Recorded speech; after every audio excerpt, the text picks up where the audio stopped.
les chasseurs, on se retrouve aujourd'hui à Val-de-Bois et on va aller chasser le bouquetin, le Alpinibex en anglais. Alors le bouquetin, c'est la seule espèce complètement exclusive du jeu, c'est-à-dire que à l'endroit où il y a des bouquetins, il n'y a aucun autre animal. Pourquoi? Parce qu'il se situe dans des hauteurs. Je vais prendre la bonne carte. Ici, qui sont accessibles uniquement grâce aux échelles de cordes que vous allez acheter avec des GM, puisque vous pouvez, ça c'est du consommable, donc on n'achète pas ça avec de l'argent réel, on fait des missions, on gagne des GM, et ça nous sert à ça au même titre que les trousses de secours ou les matériels de camping. Donc les bouquetins, ils se trouvent uniquement dans les zones d'altitude, et dans ces zones-là, il n'y a pas d'autres animaux. D'accord? Donc à la limite, vous avez vu la vidéo sur les lapins, quand on est en hauteur comme ça, ici on peut chasser des animaux qui sont en contrebas, mais en général c'est pas le but, parce qu'après il faut aller les chercher, enfin bon, c'est un petit peu galère. En général, quand on décide d'aller chasser le bouquetin, on chasse le bouquetin et c'est tout. Donc moi, je commence donc du lodge ici, d'accord, et je vais aller me téléporter ici. Bon, ceux qui ont suivi les vidéos savent pourquoi, je le répète en deux mots, c'est parce qu'il n'y a aucun animal dans un rayon de 200 mètres autour de l'endroit où vous apparaissez au début du jeu. Donc en fait, moi je commence donc au lodge, je sais qu'au lodge, il n'y a rien dans un rayon de 200 mètres, d'accord. Mais si je me téléporte là, étant donné que je suis largement au-delà des 200 mètres, il se peut que je me retrouve avec une bestiole juste là ou juste à côté, quoi, d'accord. Donc on va s'y rendre tout de suite. Avant on check un petit peu le matos. Là j'ai pris deux armes. Mon arme principale, ça va être celle-ci. Vous pouvez prendre n'importe quelle arme éthique, hein. Moi j'ai pris celle-là parce que je la trouve sympa, elle est très précise, elle n'est pas trop bruyante. Bon, voilà, j'aime bien. Ça va être pour le tout venant, c'est-à-dire que on va s'en servir lorsque on aperçoit un ibex qui est vraiment à longue distance. Et la deuxième arme, c'est l'arbalète. Parce qu'elle a plusieurs avantages. Déjà, elle fonctionne comme un fusil, c'est-à-dire qu'on peut se mettre couché et l'utiliser en tir tendu. Et parce que voilà, elle est pas trop bruyante, donc elle va vous permettre, elle, de shooter des bouquetins qui sont proches de vous. Donc ou parce que vous les surprenez lorsque vous vous téléportez dans une tente comme on va faire là, ou alors parce qu'ils viennent dans votre direction et vous allez les attendre.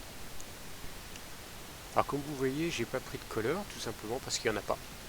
Le bouquetin, c'est une des rares espèces du jeu qui ne peut pas être appelée et qui n'appelle pas elle-même. Donc il n'y a pas de couleur. En revanche, vous avez la possibilité de détecter sa présence par trois moyens. Le premier moyen, c'est lorsqu'il fait tomber des pierres, par exemple lorsqu'il se déplace au-dessus de rochers ou lorsqu'il est à flanc de falaise. Il se déplace et ça fait un bruit caractéristique de rocher en train de tomber. La deuxième technique, c'est quand il est effrayé ou qu'il est en stress. À ce moment-là, il émet un cri aigu, qui est vraiment caractéristique. Donc, si vous entendez le cri qui l'éloigne, ça veut dire que vous l'avez fait fuir, mais ce n'est pas nécessairement le cas. Il peut pousser des cris aigus quand il rentre en stress. Dans ce cas, pas de solution, vous vautrez par terre le plus vite possible, vous arrêtez de bouger et vous essayez de percevoir d'où vient le cri. Parce que des fois, c'est simplement, il va faire trois petits pas parce qu'il est stressé, et puis il va se mettre dans une situation de surveillance.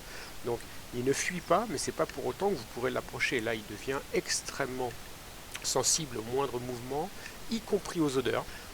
Une précaution supplémentaire dans ce genre de cas, je vais le dire maintenant, c'est de prendre un anti-odeur. Voilà. Et le troisième bruit qu'il émet, c'est lorsqu'il se bat avec ses congénères. Donc ce que vous allez entendre, c'est les bois qui s'entrechoquent. Alors niveau équipement, on est bon. La seule chose que je vais faire maintenant, c'est que je vais virer cet abri et à la place, je vais mettre une tente. Pourquoi? Parce que on va essayer de faire un truc ensemble que j'ai jamais fait. Je me suis rendu compte, que moi ma tente elle est ici, d'accord? Non, je ne vais pas y aller tout de suite. Lorsque je me connecte ici, il y a souvent des animaux qui sont sur cette falaise là, c'est pour ça que j'ai mis ma tente là. Il y a des animaux là, il y a des animaux là, il y a des animaux là, là et là. Et d'ici, on va voir tout à l'heure, j'ai une vue sur tout ça. Mais je me suis rendu compte que les animaux qui étaient ici là, ils avaient tendance à passer de ce côté. Et je les perdais de vue. Donc je m'étais dit, bah, ce que je vais faire, c'est que je vais monter là. Et puis je vais aller les surveiller d'ici. Pour ceux qui sont là. Le problème, c'est que je peux faire ça, mais ça prend du temps. Et il n'y a aucun moyen de descendre ici sans scrouter. Pour aller d'ici, ici, il faut sauter. Donc vous cramez une trousse de secours parce qu'il n'y a pas d'autre moyen de descendre. Alors vas-y, on va monter par là parce qu'ici il y a une échelle. Eh ben non, parce que cette échelle, elle vous permet d'aller là, mais elle ne vous permet pas d'aller dans cette zone là. Tout ça là. Et ben moi, cette zone, elle m'intéresse parce que si j'arrive à mettre une tente ici, je vais pouvoir surveiller ce qui se passe ici en me téléportant sans avoir à y descendre. Donc j'aurai une vue plongeante sur toute cette partie-là. Et ça me paraît sympa. Maintenant, est-ce qu'on peut mettre une tente ici? Il faut que le terrain soit assez plat. Et ben c'est ce qu'on va aller voir ensemble. Sinon, bon, on aura fait une balade. Allez, sans plus attendre, on se déplace là. Et dès qu'on arrive, on se vautre par terre parce qu'il est susceptible d'y avoir déjà des ibex. Donc hop, allongé. Et hop, vous entendez en direct. C'est formidable. On a donc un ibex en contrebas.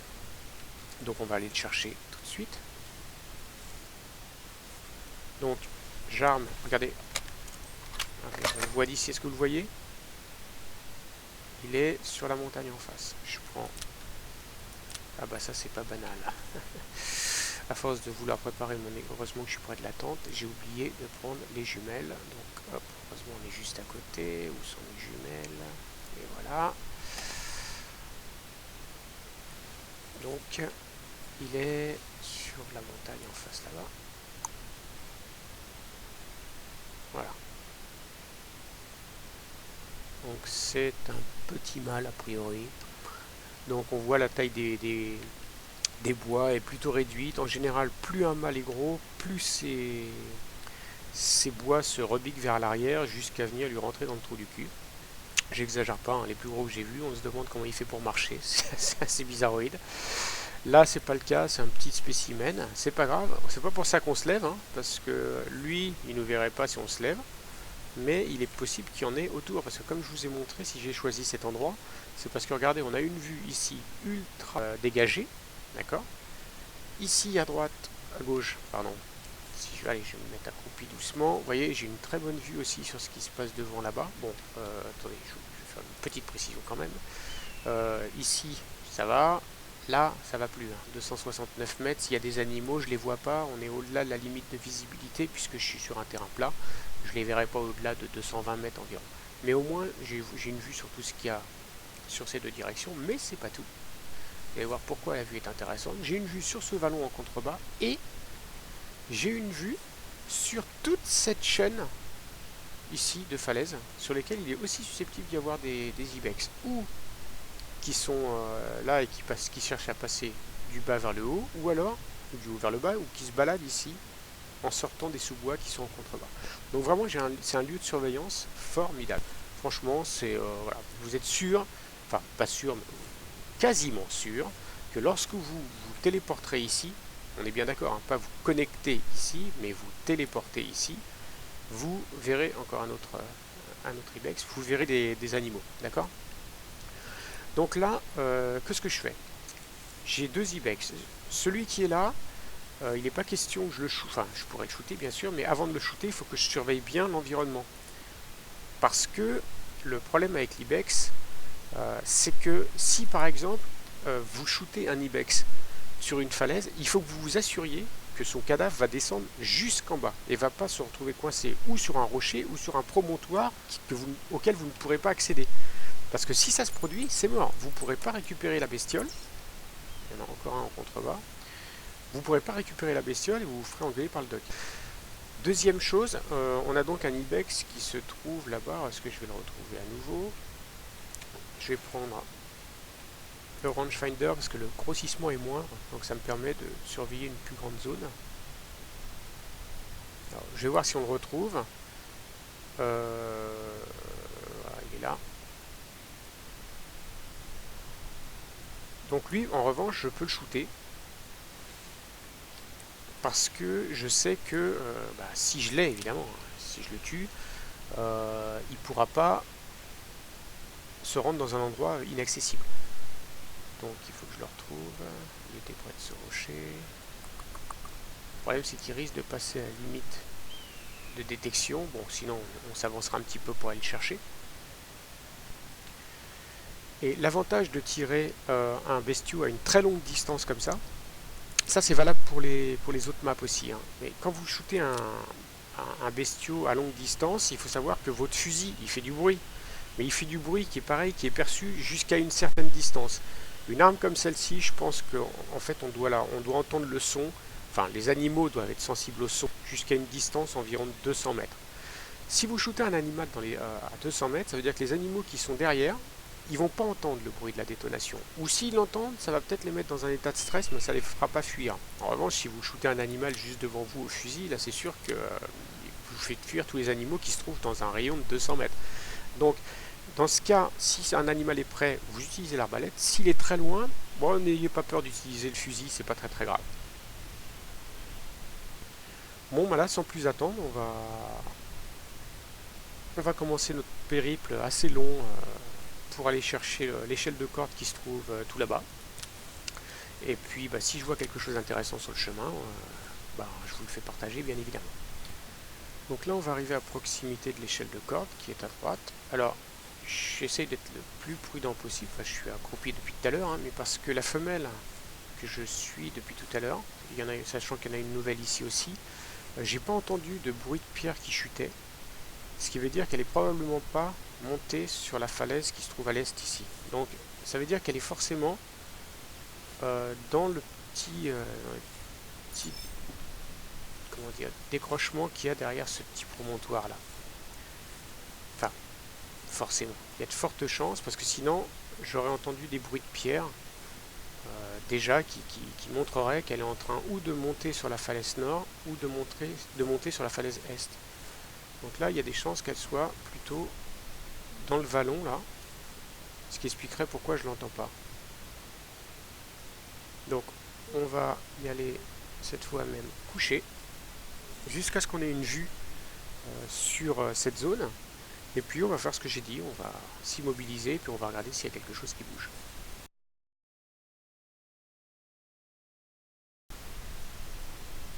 Oui, là-bas, vous voyez, je vais vous le distinguer. Allez, je vous aide, c'est juste là.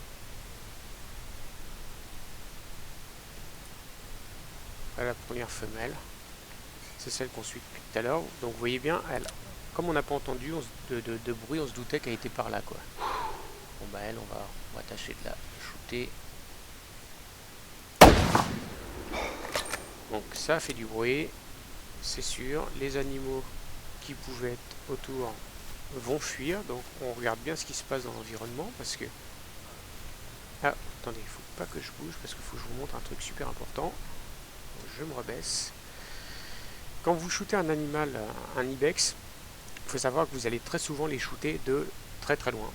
Et comme vous voyez, l'environnement est rocailleux, il y a des petits arbustes qui ne rendent pas facile la localisation de la bestiole quand vous allez vous déplacer, parce que du fait des obstacles, vous allez devoir bouger de droite à gauche.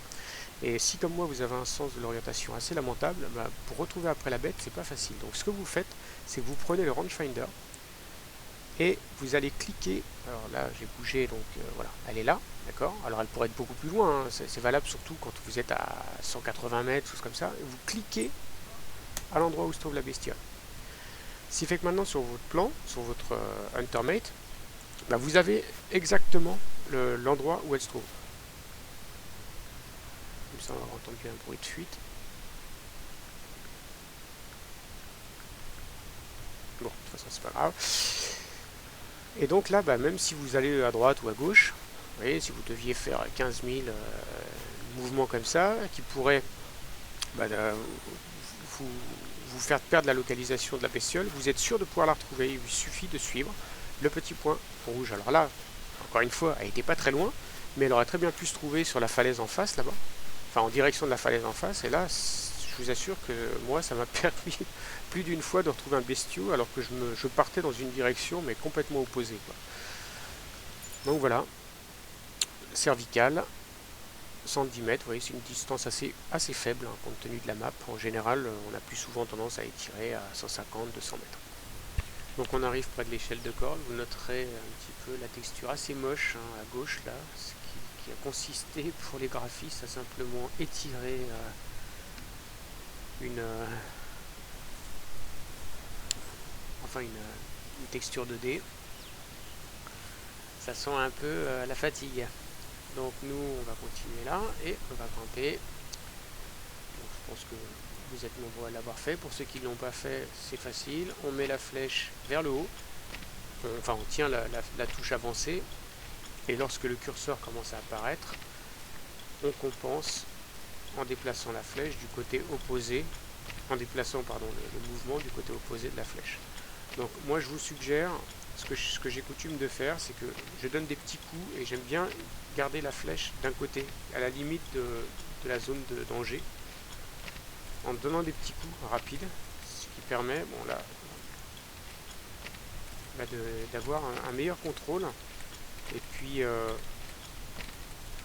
vous entendez, il y a un Ibex qui m'entend en train de monter, du coup, super. Allez, remonte. Voilà. Non. Comment ça se fait qu'il... C'est intéressant de savoir qu'il m'entend monter. Donc, je suis pas super concentré. Honnêtement, pour ceux qui l'ont jamais fait, c'est pas dur. Hein. Vous allez tomber 2 fois peut-être au début parce que vous n'avez pas trop compris le système. Et après, on tombe plus en grimpant une échelle de corde. On appuie sur la touche E pour sortir et on se met tout de suite à plat ventre. D'autant que, comme vous l'avez constaté, le simple fait de monter nous a fait repérer quoi, par les Ibex. Donc là, je reste accroupi. On a donc un Ibex dans la zone, mais qui s'est encore pas manifesté. Donc ça veut dire qu'il n'était pas en train de... S'il est là-bas, regardez. Donc il nous avait vus, mais comme il n'était pas sur une falaise, on n'entendait pas les bruits qui tombaient. Bon, on va aller le chercher. Et puis dès que je suis avec une bonne position de tir, on se retrouve.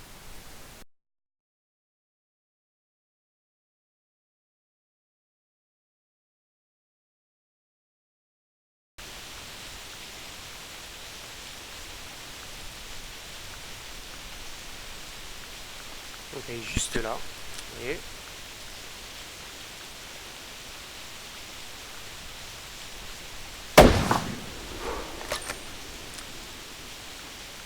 Donc vous entendez on entendait ces petits cris toujours, mais c'était pas des cris de fuite. Vous voyez, c'était des cris de stress, donc on ne bouge pas, ou alors on est allongé comme je l'ai montré, ce qui fait qu'on minimise sa signature olfactive et visuelle. Et puis il ne nous reste plus après qu'à nous déplacer très doucement jusqu'à arriver. Il est là, jusqu'à arriver. Donc là, vous voyez les cornes qui sont recourbées, elles sont déjà plus grandes, mais elles se rebiquent assez vite. Normalement, s'il est grand, elles vont vraiment partir sur son dos comme ça. Donc là encore cervical. Bizarre, je tire un peu trop à chaque fois. Enfin bon, c'est radical. Hein. Le cru du lapin, moi je suis assez surpris parce que j'ai même pas fait 50 mètres en courant. Et en fait, je viens de voir un autre Ibex fuir. Et c'est assez troublant. Je ne cache pas, parce que normalement le bruit de l'arme aurait dû les faire fuir, mais ça démontrerait, comme quoi on en apprend même après plus de 3 ans de jeu, que le bruit de la pluie a été suffisamment puissant pour masquer le bruit du tir, ou tout au moins pour largement minimiser son impact, quoi. Ah ouais, vous voyez, regardez. Ah, pardon. Vous voyez là-bas?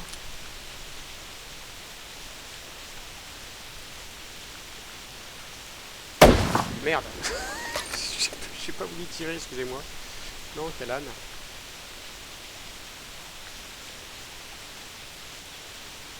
On va essayer de le suivre. Ah, je l'ai touché, mais... Ah non, il est passé de l'autre côté. Je l'ai touché ici.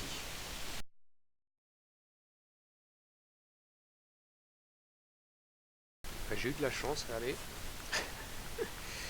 Il est mort juste au début Alors là c'est typique, vous voyez, là j'ai la chance parce que je le prends, je le touche ici quoi. Mais imaginez maintenant si j'avais été en bas et que j'ai pas pu monter ici. Ben voilà, l'animal qui se trouve coincé ici, c'est fini quoi. Donc j'ai du bol. On touche corps. Bon, pas un super tir, on reconnaît, mais bon. L'essentiel c'est qu'on l'ait eu. Et on va continuer notre progression vers le sud. Bon là je suis descendu, j'étais juste au-dessus, d'accord. Donc en fait, il n'y a pas moyen de descendre dans cet endroit sans se croûter. Donc il faut prendre une trousse de secours.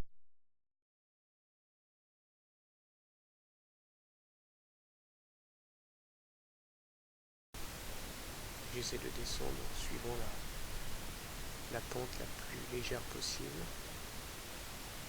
J'ai très très haut quand même.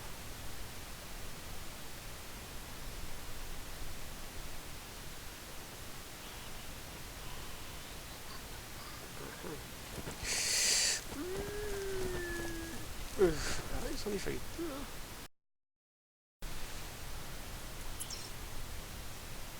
C'est bien, je me suis arrêté là. Donc là j'ai fait fuir les animaux dans la zone. Bon, maintenant on va... C'est l'endroit où je voulais être, hein, comme je vous avais dit. On va aller toutes les traces d'ibex qu'il y a. C'est limite indécent quoi. Regardez ça, il y en a partout. C'est le paradis perdu. Donc là maintenant, l'autre challenge c'est de trouver un endroit suffisamment plat pour placer la tente. Et ça, c'est pas gagné. Et ben si. Regardez. Ouf. Donc j'ai réussi à placer la tente à l'endroit où je le souhaitais. Donc là, comme vous savez, temps de placer animaux qui fuient dans un rayon de 100 mètres. Mais regardez-moi toutes ces empreintes, quoi, c'est fou. En fait, ils sortent tous de là. Bon, donc vous voyez, là j'ai une vue en fait qui est pas super intéressante finalement. D'accord. Donc évidemment, c'est pas de là que je vais me connecter la prochaine fois. Mais c'est là que je me téléporterai parce que visiblement, il y a quand même des bestiaux aux alentours. Donc maintenant, ce que je vais faire, c'est que je vais mettre fin à cette vidéo. Je vais déconnecter et puis je vais me reconnecter à la tente de tout à l'heure. Puis TP dans cette zone, voir si ce qu'on a fait est efficace ou pas. A tout de suite. Ok, donc là je me suis connecté directement à la tente ici, voilà. Et maintenant, donc on va aller se téléporter tout de suite ici. Alors juste une petite précision, quand vous placez une tente, une nouvelle tente, vous devez vous déconnecter du launcher, c'est-à-dire de l'interface web, parce que sinon elle n'apparaît pas. Donc là je prépare mon armement.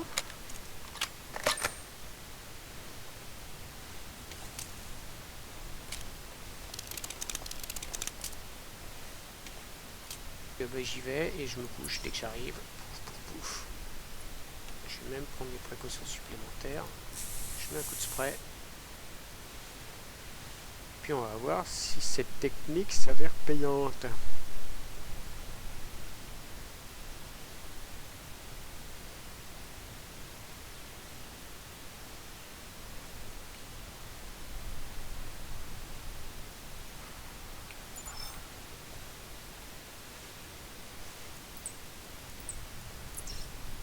On a un mâle qui est juste là, dites donc.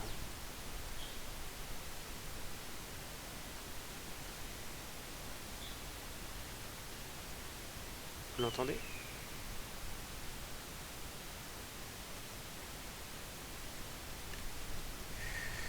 Je vais enlever la lunette. J'ai peur qu'il soit vraiment très très près, quoi.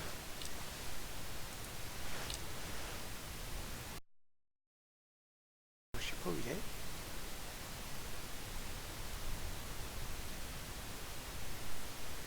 Ah si, il est juste là.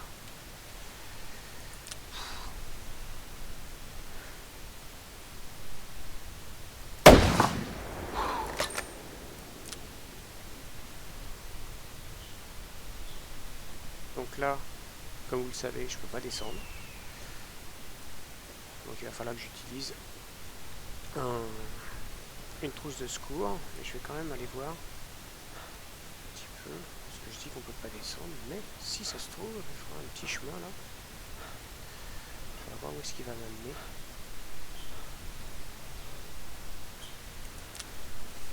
Tu déconnes là. Qu'est-ce qu'il me fait? Voilà. Merde.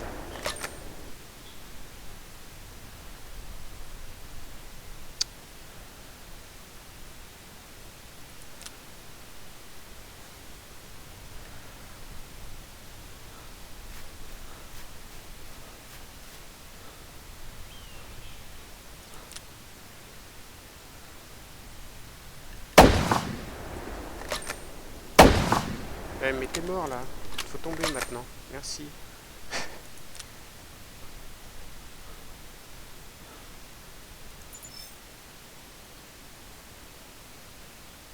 D'accord.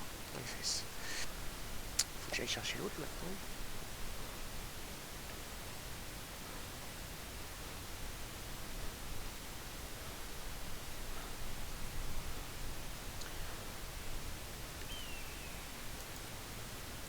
Voilà.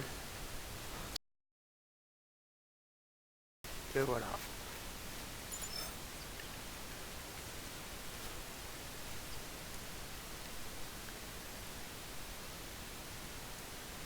Bon ben voilà, finalement un petit emplacement intéressant. Alors évidemment, pas pour se connecter dessus, mais pour se téléporter.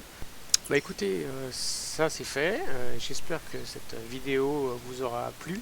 Comme vous avez vu, on n'a pas shooté beaucoup d'Alpine Ibex. Alors, je vais quand même vous dire mon ressenti. C'est pas l'espèce du jeu que je préfère chasser. Déjà parce qu'elle est exclusive. Donc quand vous chassez de l'Ibex, bah, c'est que de l'Ibex. Et puis de l'Ibex, il n'y en a pas 200 dans la map. Hein. Il y a 200 d'animaux en tout. Donc les Ibex, il n'y en a pas tant que ça. Qui sont disséminés dans des zones quand même vachement importantes, quoi. Donc du coup, on passe quand même pas mal de temps à errer, à avancer accroupi en étant extrêmement prudent. Et comme vous l'avez vu au cours de cette vidéo, même ça suffit pas. Il stresse très très vite. Donc s'approcher à courte distance, ça reste assez délicat. On a vu aussi que la pluie peut vraiment nous aider pour ce type d'animal. Honnêtement, j'ai jamais noté que ce soit si prononcé. C'est-à-dire que là, on a quand même tiré une bestiole au fusil et une autre qui se trouve à 50 mètres n'a pas fui. C'est vraiment très très étonnant, surtout de la part de cette bête qui est réputée ultra farouche, quoi. Voilà, après on a vu donc où placer une tente dans un endroit sympa. Honnêtement, c'est un petit peu anecdotique parce que vous avez vu, une fois qu'on est là, il faut forcément de la trousse de secours pour aller chercher les animaux en contrebas. Mais en tout cas, ça m'intéressait de voir s'il y avait des animaux à cet endroit. Et vous avez vu, quand on s'est téléporté, enfin quand on a fait la première partie de la mission, il y avait des traces partout, quoi. Donc ça, c'est vraiment une zone à exploiter. Voilà. Écoutez, j'espère que cette vidéo vous aura plu. Et puis, je vous dis à bientôt pour une prochaine. Ciao!